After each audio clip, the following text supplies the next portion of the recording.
God wants us to be a mind-understanding people. He wants us to think. Бог иска да включваме нашия разум в действие. The Bible says in Exodus chapter 3. И в Изход 3 глава, When God saw that Moses stopped to look at the bush, че Моисей се отби да погледне храста, God showed up and gave him his next 40-year job description. Бог му проговори и му даде точни подробни указания и описания на следващите 40 години. Which was to set God's people free from Egyptian Което slavery. беше за да освободи Божия народ от египетския гнев. And take them to the land of promise. И да го въведе в Ханаан, обещаната земя. Do you know your job description? Вие знаете ли какво е описанието на вашето служение? Do you really know what you're supposed to be doing? Знаете ли какво иска Бог от вас да вършите? It gives you, if you don't, you need to know what you're about. Ако не знаете, трябва да отидете при Бога и да го питате. Where is your there? Къде е вашата капина? Remember this law of place I talked about earlier? Нали помним за ония закон за вместимостта, закона за мястото? Where is your place? Къде е твоята капина? We need monument moments in our lives. Всеки лидер се нуждае от своите паметни моменти с Бога. Significant experiences with God. Много изключително важни преживявания, които сме имали с Бога. It was at Mount Horeb that God showed up to Moses. Там на планината Хорив Бог се изявява на Моисей. Horeb was known as a place where men meet with God. Хорив е планината, където Божиите люди се срещат с Бога. All of us need a place we have encountered God in a significant way. Ние всички имаме нужда от такова място на лична среща с Бога. That place, that altar, that event. И това събитие, това място My father passed away a couple of years ago. е много важно. Моя баща почина преди няколко години. I remember I was in my second year of college. И аз си спомням, че бях втори курс в колежа. And at that time he was pastoring in a certain city in Arkansas. И тогава той пастируваше в една църква в Арканзас. And I was working in the evening shift. И аз работех нощна смяна тогава. And I was fasting and praying. Молех се и постех. So for my meal time, about 7 o'clock in the evening, и от 7 часа вечерта I would go to the church and pray. Отивах в църквата и се молех. And it was there и там that God called me into ministry to do part of what I'm doing today. Бог ме призова в служение да правя това, което правя днес. I can take you to the place. Мога да ви заведа там. You get on the jet plane with me, we can go to the Качваме се на place. самолета и отиваме там, право там. There was a bed. There's probably not. It was a quarters for a guest to stay. И това беше едно такова малко като стая за гости. I'm sure it's a different room now. They're using it for Сега съм something сигурна, че else. се преустроили тази стая и сигурно изглежда по различен But I начин. can take you to that place. Но аз мога да ви заведа в там. I have pictures of the outside of that building. There is where God called И me. аз имам снимки, снимал съм сградата, църковната сграда отвън и знам, че това е мястото, където Бог It may not happen every day, това може да не се случва всеки ден. but you need monument moments with God. Но на вас са ви необходими такива паметни моменти To know who you с are Господа, за да знаете and what кои сте you're в about. Бога и какво иска Той от вас. We need to know these things. Ние трябва да ги знаем тия неща. So Horeb means dry, desert, or desolate. Хорив означава сух, пустинен. Why would you go to a place that was desert? Защо ще отидеш на място, което е пустинно? Because it underscores when you've reached the end of your resources. Това означава, това е преобраз на нас, когато стигнем на границата на силите When си. you've exhausted your own abilities. Когато сме изтощили и изцедили When you cannot do what is required of you. и не можем да изпълняваме това, което иска Бог от нас, You go to God. тогава отиваме при Бог. There's no music. Няма музика. Not against that. Нищо против I'm това all for музиката. that. Аз съм за нея. The music we've И за heard this day has been хвалението, marvelous. което слушаме и се наслаждаваме, е прекрасно. God uses that to bring us into His Бог presence. го употребява, за да ни въведе в своето присъствие. There's times when you need to take the earbuds out of your ear, Но има моменти, когато трябва да останем shut everything out, да изключим всичко останало and go to a place where it's just you and и да God, се уединим с Бога and have a moment with Him. и да имаме време с Него. So what is Moses doing? И какво прави тук Моисей? He's faithfully keeping the sheep that was his responsibility. Моисей е там в Мадиамската земя, в пустинята И вярно пасе овцете на своя They were тъст. his father-in-law's sheep. Това са овцете на неговия тъст. This is what he was doing when God showed up and changed his life. Ето това правеше Моисей, когато Бог му се яви от горящата капина. Watch this. This was not only a place of his present, but it was a place of his future. И да видим сега това Хорив не е само място на неговото настояще, но и място на неговото бъдеще. Let me read it for you in Exodus 3, verse 12. Нека да прочетем Изход 3:12. This will be a sign that to you, Moses, И това ще бъде знак за тебе, that it Моисей, is I who sent you. че аз съм те изпратил. When you have brought the people out of Egypt, Когато изведеш народа ми от Египет, you will worship God on this ти mountain. ще се покланяш на Бога на тази планина. Moses was going to go get Israel and bring them back to this place. Моисей ще да отиде при израелтяните и да ги доведе отново до това място. This is what must happen to us as leaders. Ето това трябва да се случи с нас като водачи. When we go through dry desert times, Когато минаваме през сухи пустинни периоди, we often find ourselves in the mundane tasks of life. често се осъзнаваме, че се заплитаме в разни житейски работи. Oh, but it's often that there is where God meets us. Но много често Бог точно в такива периоди иска да ни срещне. If you have not been there, then you can't take your people there. Ако ти не си бил там, при Хорив, ти не можеш да заведеш народа си при Хорив. You have to have been to that secret place first. И трябва първо да си се уединил там насаме с Бог. I believe that God uses unusual things to get our Че attention. Бог използва такива необичайни неща, за да ни привлече Out in вниманието. the middle of the desert, И там насред пустинята, no other traffic anywhere, никакъв трафик. God Никой puts up a пътува stop никъде, sign for his но men. Бог слага знака стоп за нас. You say, well, I don't need that. There's nothing happening here. И ти кажеш, ма на мен не трябва това пусто място, аз съм толкова активен. There's no oncoming Искам traffic. да служа, да се движа насам, натам. There's not another herd of sheep coming here, Тук surely. не се движат овце на никъде, няма стада, няма жива душа. But it was God Но saying, Бог казва, спри, I want to talk to you. искам да ти говоря. And when God saw that Moses gave attention, И когато Бог вижда, че Моисей, че привлича вниманието на that's when he Моисей, spoke to his men. тогава го проговаря. And it took this exchange with God to bring a convincing in Moses' heart.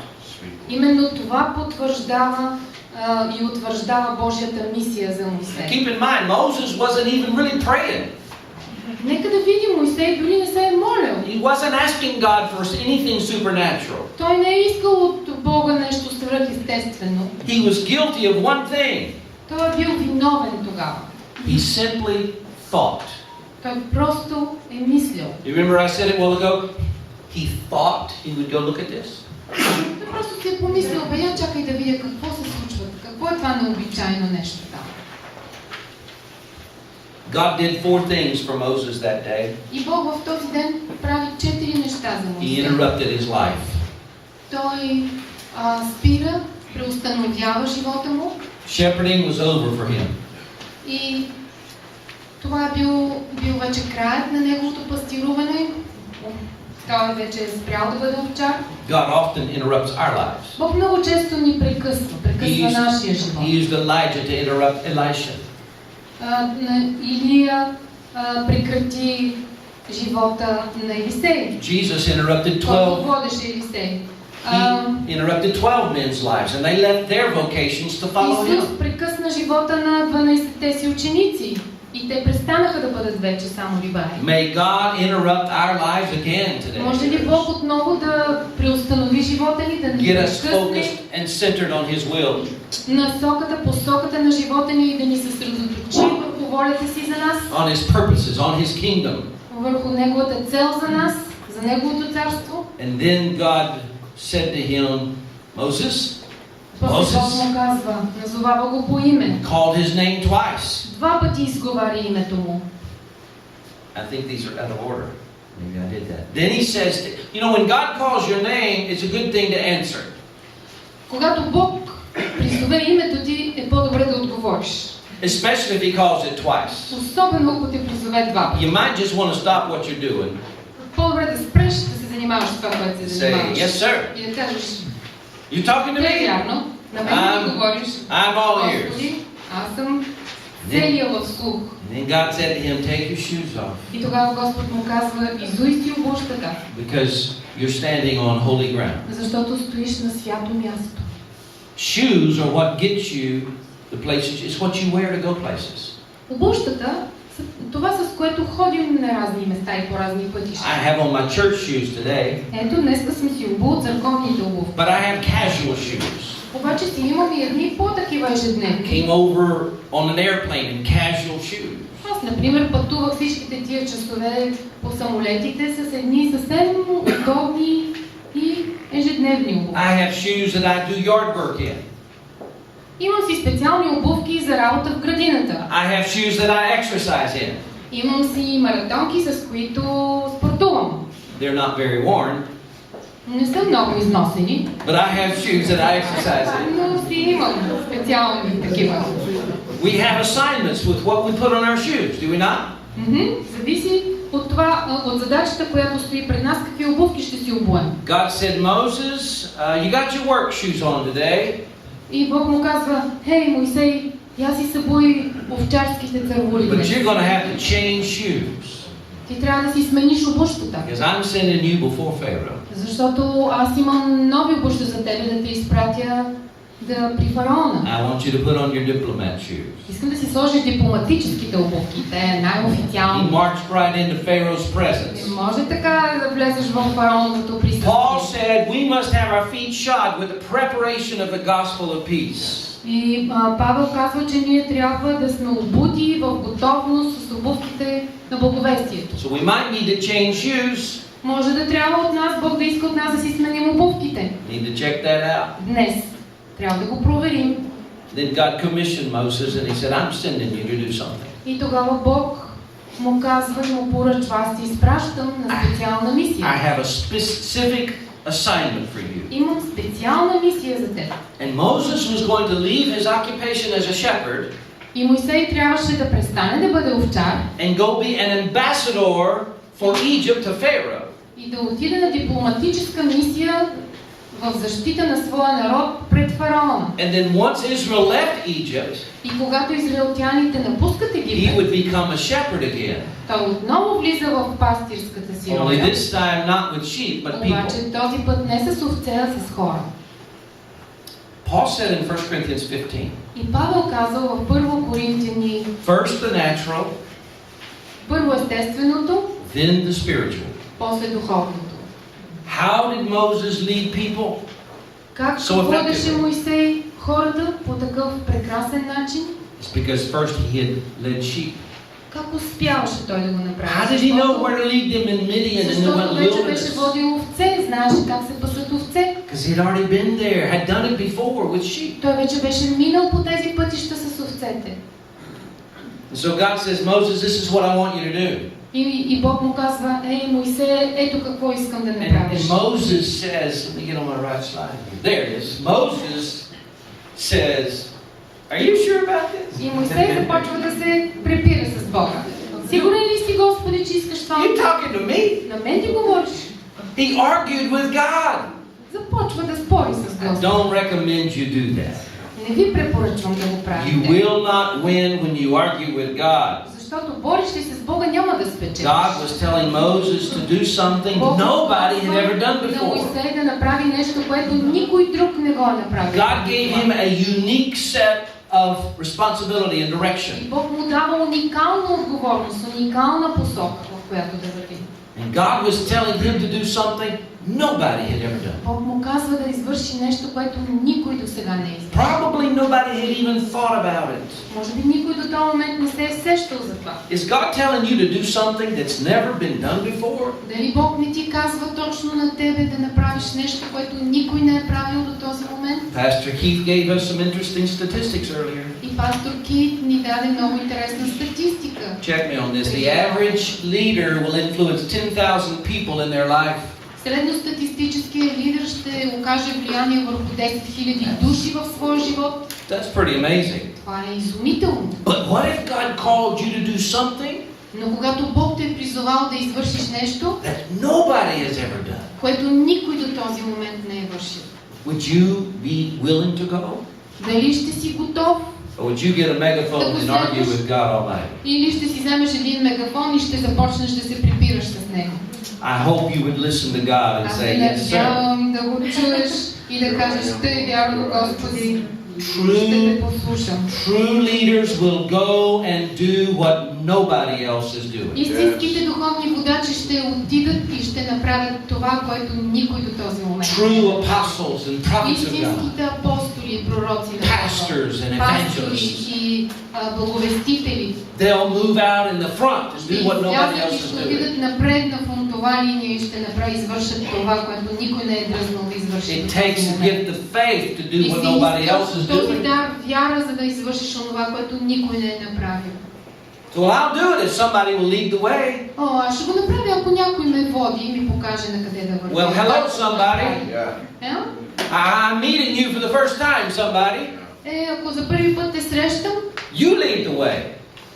Срещаш някой и му казваш, айде ти води сега. Well, let's let Brother Ruben lead the way. Айде сега да оставим брат Румен да върви да проправя път в неразораната целина. It's time for us to step out from where we are, church. Време е да излезем от удобството си, църква. And be bold, aggressive И leaders да for the kingdom бъдем of God. агресивни, смели, дързостни водачи за Господа. Did you know this? Знаехте ли това? Bulgaria is dying and going to hell. България умира и отива в ада.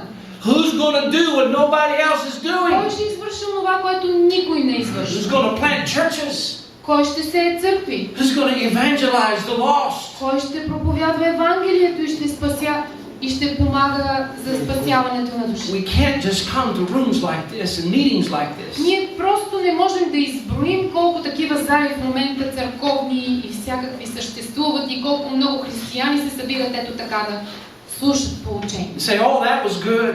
И винаги си казваме, това е много, тази конференция беше аз съм много насърчен. I feel better.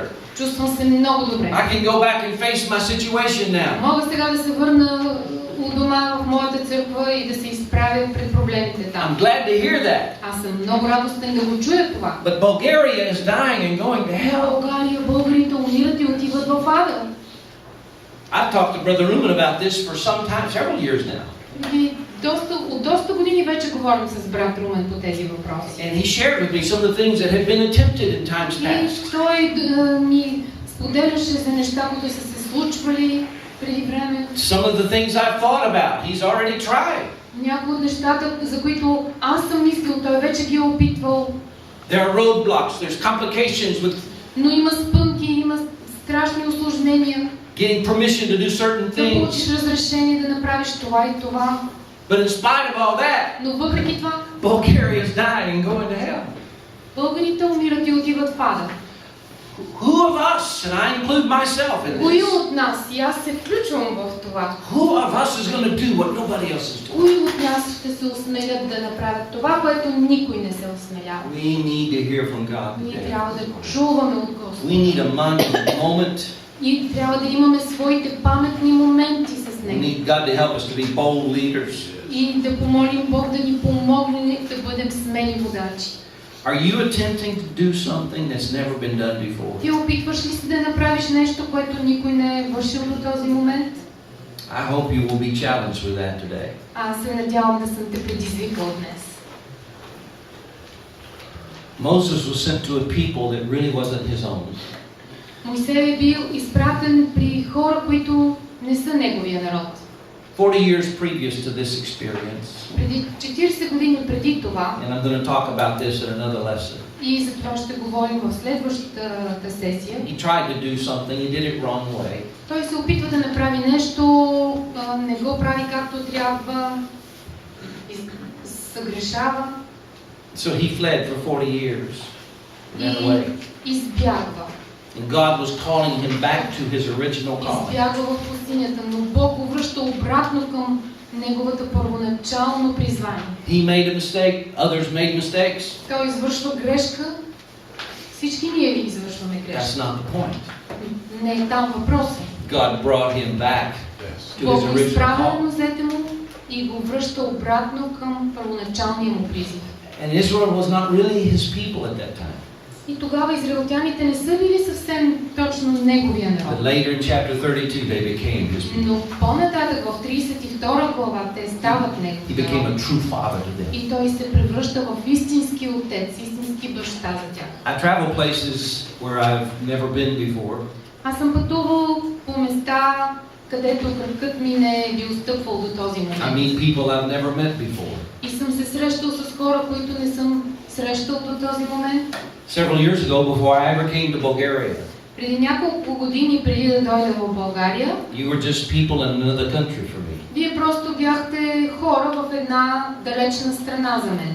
But through relationships, Но чрез идванията ми и изграждането на взаимоотношения and moments I've had with God, и мигове, които съм имал с Господа, God has bonded my heart, то привърза някак сърцето ми. particularly to Brother Ruben and this ministry И team. по-специално към брат Румен и с това служение на мисията. And so, I don't know what that means in the long term, И аз не зная какво Бог ни е приготвил от тук нататък. Brother Ruben said maybe I'll move to Bulgaria one day. Брат Румен каза, че може би аз ще се преместя тук да служа един ден. I don't know, Не зная, but I do know this, но знам това. is I'm aware that Bulgaria is dying and going to hell. Едно знам, че българите умират и отиват в ада. And I intend to do something about И it. аз искам да направя нещо. This is по not този even my въпрос. people, this is not my Това land, дори не е моята земя, това не е моята родина, не е моя народ.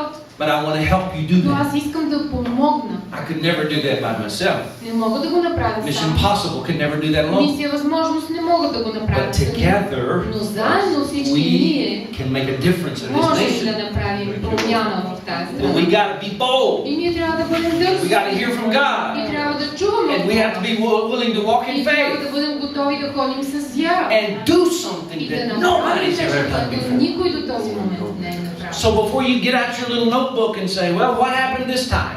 И вместо да си извадите тетрадката и да си прочетете и да си кажете, я да видим какво се случва сега. There is no prototype for what God wants to do in this nation. Няма прототип, няма схема, по която трябва да се There was an движи. insurgence of the gospel when the Iron Curtain fell. Когато падна желязната завеса, тогава имаше съживление. And that was good. И това беше добре. But it wasn't good enough Но не беше because достатъчно. Bulgaria is dying and going to hell. Защото България умира и отива в ада. Do you hear the voice of the Spirit today? Чувате ли гласа на Святия Дух? Your countrymen need Jesus. Вашите сънародници се нуждаят от Исус. And if we, God's leaders and people, don't do something about И it, ако ние, Божиите люди, не направим нещо, Божиите водачи не направим нещо they're going to подобно, continue to be lost хората ще продължават да бъдат изгубени and die and go to hell. и ще умрат в греховете си и ще отидат в ада. I'm praying God will raise up some Moses in this room И today. аз се моля Бог да издигне духовни водачи като Моисей в тази зала. You may have come in here like Moses. Може някои от вас вече да са такива He водачи. was just minding his own business, keeping sheep. Моисей си работеше кротко в пустинята, пасеше овцете на тъста си. You've come in here with about 60 or 70 people. Дошъл си тук с... You come in here with the other 60 or 70 people. Дошъл си тук да бъдеш част от всички тези 60 или 70 души тук. Just minding your own business. И си мислиш за своите си работи. Hoping to hear from God. И се надяваш да чуеш от Бога. How to solve a problem you're facing. Как да разрешиш конкретния To be проблем, пред който encouraged. си изправен. To be Как да strengthened. получиш насърчение от We Него. pray all of that happens. И ние се молим всичко това да ти се случи. And I'm asking God to interrupt our lives today. Но аз се моля Бог да прекъсне живота ти днес. Because Bulgaria is dying. Да каже стоп, спри се, защото България If we отива don't в do ада. something about it, it's И going to ако ти continue не to be that направиш way. нещо, ако ние заедно не направим нещо по въпроса, Every man's call is in proportion to a crisis somewhere. всяко призвание от Бога за всеки един от нас е в отговор на някаква криза, And the real crisis is Bulgaria is dying and going to на hell. някакъв катаклизъм. И голямата катастрофа е, че България умира духовно и отива в ада. Therefore, our call Ето is защо to the lost нашето of this призвание nation. и ние имаме дълг към загиващите в Амин. България. Амин. Amen. And then who knows what God will send us out of these borders to other countries. А пък кой знае, Бог може някой от нас да изпрати отвъд пределите на тази страна да служат. God explained to Moses the situation. Бог обяснява на Моисей ситуацията. And he says, Moses, this is why I interrupted your life. И му казва, Моисей, ето за това Exodus 3, преустанових посоката на живота си. В Изход 3 глава 7 стих. I have seen their misery. Видях страданието им. See, this is not about Moses. Look at Не this. става дума за Моисей въобще. Again, I started this morning telling you this. Тази сутрин ви It's казвам. not about you or Не me. става дума за вас и за мен. It's about the people in bondage. Става дума за хората, които са в окови. And God said, I've seen their И misery. Бог тук му казва, видях тяхното I страдание. have heard their cry, Чух техния вик. and I have come down to rescue them. И слязох, за да ги избавя. I have seen their oppression. Видях притеснението им. And all of us are able to say, Amen, that's right, that's good. И всички ние ще кажем, амин, това е така, правилно. Until we hear these words, Докато чуем следващото, God says, Бог казва, I'm sending you. ще те изпратя. Everything's okay. Okay, God, you're for the people. И ние казваме, о, Боже, сигурен ли си, че точно мен? I'm for the people. Аз съм за тия хора, аз Help искам them, да Lord. се спасят. Помогни, Боже, да се спасят. God says, I am helping them Бог казва, аз им помагам, because I've chosen you защото съм те избрал and точно те. uniquely anointed you Ти и уникално съм те помазал. and given you the assignment for your life. Скъпоценното си миро и съм ти дал поръчение And as да a извършиш pastor, моята воля. as an evangelist or pastor, Като пастир или евангелизатор, whatever your vocation may be, каквото е твоето призвание и all of дарба, us have an assignment from всички God. ние имаме поръчение от Бога. And that assignment is to win the lost И това поръчение е да спечелим изгубените души because Bulgaria is за dying. Христа, защото българите умират и отиват в ада. God's looking for leaders who go for Him. И Бог търси духовни водачи, които ще отидат за Него. Amen? Амин. Are you open to an angelic interruption? Вие отворени ли сте, готови ли сте? Are you really Бог open по for ангелски, по свръхестествен начин да ви прикове, да ви спре? burning bush experience? Готови ли сте за такова преживяване, като горящата капина? Totally turn your world around? За такива срещи с Бога, които ще променят на 180 градуса живота ви. May have to change shoes. Може би трябва да си сменим обувките Put on a different shoe. и да сложим друг чифт обувки Shoes of the preparation of the gospel. за нов път, пътя на благовестието, I want to pray. на мира. Искам сега да се моля. Oh God.